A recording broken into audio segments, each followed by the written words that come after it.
to bring it back to the doorstep, there are 4 members in my household.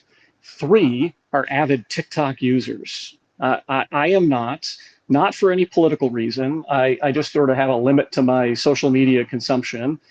And so I was trying to think about the doorstep issue, and this is kind of one of these constant conversations I have in my household about TikTok, good or bad.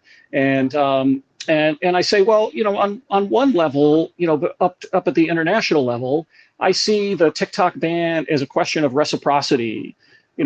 China bans Facebook and other social media.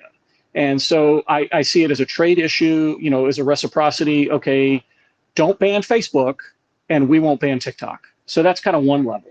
I think on the other level, you look at just kind of the competitive system. Certainly TikTok was one of I think the most downloaded apps last year.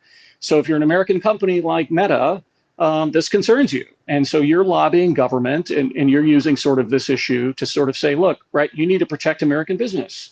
And then probably, a couple more social dimensions, that I could speculate through.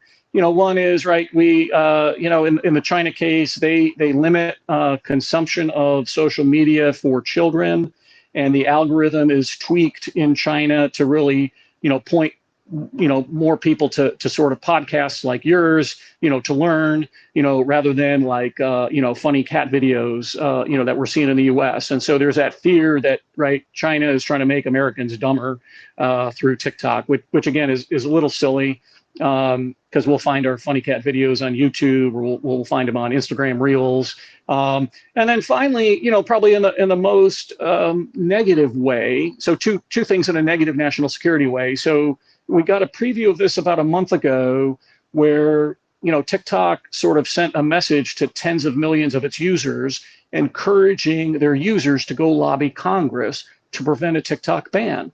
So this is a case of, right, Chinese Communist Party, potentially telling a state-owned industry, getting direct access to Americans to lobby the government on an issue that's unfavorable to the Chinese Communist Party. And then maybe in the most obscene, thing I can think of is, if TikTok is on 170 million Americans' phones and devices, they could potentially, in an event of conflict, disable those devices, by having malware embedded in TikTok.